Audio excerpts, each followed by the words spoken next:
बिस्मिल्लाहिर्रहमानिर्रहीम। अस्सलाम students and viewers, sir Zafar YouTube के जी ट्विटर चैनल से आपके सामने आज हम डिफरेंट टॉपिक लेकर हाजिर हुए हैं।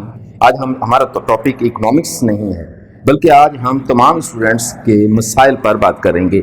हमने देखा कि बाज़ औक़ात स्टूडेंट्स बहुत ज़्यादा मेहनत करते हैं, दिन रात स्टडी करते हैं, पेपर की तैयारी बहुत अच्छी होती है, लेकिन फिर भी इम्तहान में वो कोई ज़्यादा अच्छे मार्क्स नहीं ले पाते। और कुछ स्टूडेंट्स ऐसे होते हैं उनके मुकाबले में जो ज़्यादा मेहनत नहीं करते, ज़्यादा स्टडी नहीं करते, बस इम्तहान के दिनों में चंद थोड़ा सा पढ़ लिया चंद दिन और उनसे बेहतर मार्क्स हासिल कर लेते हैं। आज हम इन्हीं बातों का जायज़ा लेंगे कि कैसे मुमकिन है कि एक स्टूडेंट ज़्यादा से ज़्यादा मार्क्स हासिल कर लेता है। तो ज़्यादा से ज़्यादा मार्क्स हासिल करने के, इम्तहान में बेहतरीन कामयाबी हासिल करने के चंद एक उसूल हमने मुरतब किए हैं। आज हम इन पर बहस करेंगे। वो उसूल कौन कौन से हैं जिनको मद्देनज़र रखते हुए आप इम्तहान में कामयाबी बेहतर तरीके से हासिल कर लेंगे। तो आइए हम चलते हैं अपने टॉपिक की जानिब। तो इम्तहान में कामयाबी के चंद उसूल कौन कौन से हैं। नंबर 1, इम्तहान में बैठते वक्त आपको नफ्सियाती प्रेशर से तो बहुत दूर रहना है। आमतौर पर हम देखते हैं कि जब इम्तहान में बच्चा बैठता है तो क्वेश्चन पेपर हाथ में आते ही उसके हाथ पांव फूल जाते हैं, वो पहले से ही बहुत ज़्यादा घबराया हुआ होता है। तो आपने पेपर को देखकर प्रेशर में नहीं आना। घर में जाने से पहले नाश्ता ज़रूर करना है। बाज़ औक़ात मैंने देखा कि स्टूडेंट्स घबराहट में ना तो रात को सोते हैं और ना ही सुबह नाश्ता करते हैं। तो आपने ये दो काम हरगिज़ नहीं करने। रात को आराम से सोना है, जो अल्लाह करेगा बेहतर ही होगा।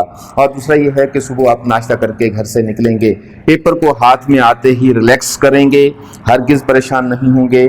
याद रखिएगा कि जो लोग इम्तहान से पहले ही डर जाते हैं, जो लोग मुकाबले से पहले ही डर जाते हैं, जिनके दिमाग में नफ्सियाती तौर पर यह बात बैठ जाती है कि इम्तहान मुश्किल चीज़ है, वो नाकाम हो जाया करते हैं। निकाल दें आप इन तमाम बातों को ज़हन से। आप ये सोचा करें कि आप दुनिया के सबसे बेहतरीन इंसान हैं। आप ये सोचें कि आप बेहतरीन जहानत के मालिक हैं। आप ये सोचें कि मैं बहुत अच्छी तैयारी करके आया हूँ। नफ्सियाती तौर पर आप ये सोचें कि मेरा जो भी पेपर आएगा मेरे सामने, मेरे लिए कोई बड़ी बात नहीं होगी। मैं बेहतरीन तैयारी के साथ हाज़िर हुआ हूँ, लिहाजा मुझसे एग्जामिनर कुछ भी पूछे मैं उसको आंसर करने के लिए तैयार बैठा हूँ। तो साइकोलॉजिकली अगर आप प्रेशर में नहीं आते तो यकीन कीजिए स्टूडेंट्स, आधा पेपर तो यहीं हल हो जाता है। बाज़ औक़ात स्टूडेंट्स नफ्सियाती प्रेशर में आ जाते हैं, पेपर को देखते ही पसीने छूट जाते हैं, क्या वो काम करेंगे। तो पहला उसूल याद रखिएगा, नफ्सियाती तौर पर रिलैक्स रहना है, इस पर कभी कंप्रोमाइज़ नहीं करना। तो चलते हैं नंबर 2 उसूल की जानिब। Question paper. बाज़ औक़ात स्टूडेंट्स को मैंने देखा कि कुछ बच्चे जो हैं इंग्लिश मीडियम में होते हैं, कुछ उर्दू में पेपर कर रहे होते हैं। तो बाज़ औक़ात कुछ अल्फाज ऐसे होते हैं जो अंग्रेज़ी के बच्चों को नहीं समझ में आते। प्लीज़ आप उर्दू का वर्जन ज़रूर पढ़ें। और बाज़ औक़ात स्टूडेंट्स उर्दू में जो पेपर दे रहे होते हैं उनको उर्दू में कुछ इस्लाहात ऐसी होती हैं जो समझ नहीं आती। तो प्लीज़ आप इंग्लिश का वर्जन भी पढ़ लें। उर्दू के पेपर भी और अंग्रेजी में पेपर करने वाले बच्चे भी दोनों वर्जन को पढ़ा करें। पेपर को गौर से पढ़ना आधी कामयाबी समझा जाता है। जाहिर है कि अगर आप सवालात को समझेंगे नहीं तो आपकी तैयारी कितनी भी अच्छी क्यों ना हो, आप कैसे सॉल्व करेंगे पेपर को।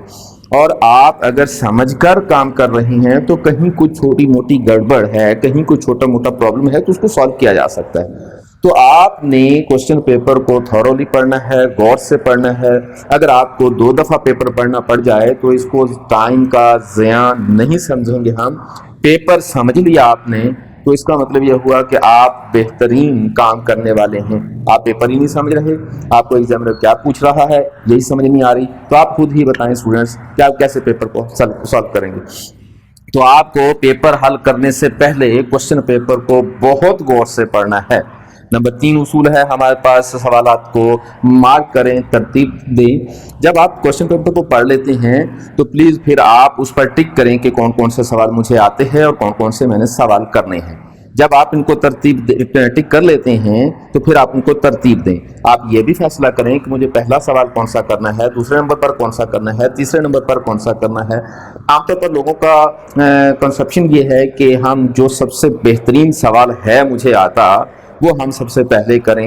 ये एक आइडिया भी अच्छा आइडिया है, लेकिन मैं ये कहा करता हूँ स्टूडेंट को कि आप जब सवालात तरतीब दें तो जो आपको सबसे पहले नंबर पर सवाल आता है उसे आप सबसे पहले नंबर पर अटेम्प्ट नहीं करें, बल्कि जो आपको दूसरे नंबर पर सवाल आता है ज़्यादा अच्छा, उसे आप फर्स्ट पर अटेम्प्ट करें।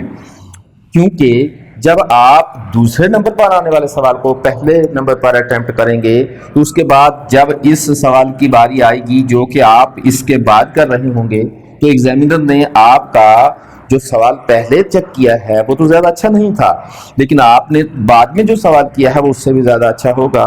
तो यूँ एग्जामिनर पर ये इम्प्रेशन होगा कि स्टूडेंट ने जो पहला सवाल किया है वो आमतौर पर बहुत अच्छा होता है, स्टूडेंट का बाद वाला सवाल तो उससे भी अच्छा है। तो यूँ आपके लिए छोटे से ग्रेस मार्क्स में इजाफा हो सकता है, यूँ आप उसकी हो सकता है गुडविल में आ जाएं, हो सकता है कि आप उसके लिए कुछ न कुछ सॉफ्ट कॉर्नर पैदा करने में कामयाब हो जाएं। तो कोशिश ये करें कि जो सबसे ज़्यादा अच्छा सवाल आता है वो दूसरे नंबर पर करें आप, पहले नंबर की बजाय। लेकिन अगर आप उसे पहले नंबर पर भी करें तो ये भी एक अच्छी आदत है। इसी तरीके से बाकी सवालात भी आप यूँ ही तरतीब देंगे। ख्याल रखिएगा कि सवालात की तरतीब देते वक्त अगर आप गलती करते हैं, मिसाल के तौर पर जो सवाल आपने सबसे पहले किया वो अच्छा नहीं था, वो आपको ज़्यादा अच्छा नहीं आता, वो कहीं गलत हो गया, तो पहला ही सवाल चेक करते वक्त एग्जामिनर के मूड में ख़राबी का अंदेशा मौजूद है। वो ये समझेगा कि स्टूडेंट कोई ज़्यादा अच्छा नहीं है, पहला ही सवाल जो कि सबसे ज़्यादा अच्छा समझा जाता है आमतौर पर वही अच्छा नहीं, अगले सवाल उसने कैसे अच्छे किए होंगे। जबकि आप दूसरे नंबर पर आप पहले कर रहे होंगे, सबसे अच्छे वाला बाद में कर रहे होंगे दूसरे नंबर पर, एंड पे ना ले जाइएगा इसको। तो फिर एग्जामिनर सोचेगा कि पहले सवाल से भी अच्छा है इसका दूसरा सवाल, तो यूं इंप्रेशन अच्छा होने के चांसेस हैं। इस तरीके से आप अपने पेपर को ज़्यादा अच्छा प्रेजेंट करेंगे और मार्क्स को ज़्यादा लेने की कोशिश करने में कामयाब हो जाएंगे। उसके बाद हमारे पास है पेपर को साफ़ सुथरा करने के तरीके। तो स्टूडेंट्स हमारी आज की वीडियो जो है ये 2 हिस्सों पर मुश्तमिल है। हम पहले 3 जो उसूल हैं उसको इस वीडियो में कंसल्ट कर रहे हैं, हमारे बाकी 4 उसूल आप हमारी अगली वीडियो में देखिएगा। तो अपना ख्याल रखिएगा। Thank you very much. बाकी उसूल इंशाअल्लाह ताला अज़ीज़ अगली वीडियो में देखिएगा। और ये वीडियो कोई ज़्यादा दिनों का वक्फा नहीं है, इंशाअल्लाह ताला अज़ीज़ कल ही ये वीडियो भी हम लॉन्च कर देंगे। तो हमारी अगली वीडियो देखना मत भूलिएगा। चैनल को सब्सक्राइब कीजिएगा, लाइक कीजिएगा, शेयर कीजिएगा। अगली वीडियो में हाजिर होंगे कल इंशाअल्लाह ताला अज़ीज़। अपना ख्याल रखिएगा। Thank you very much.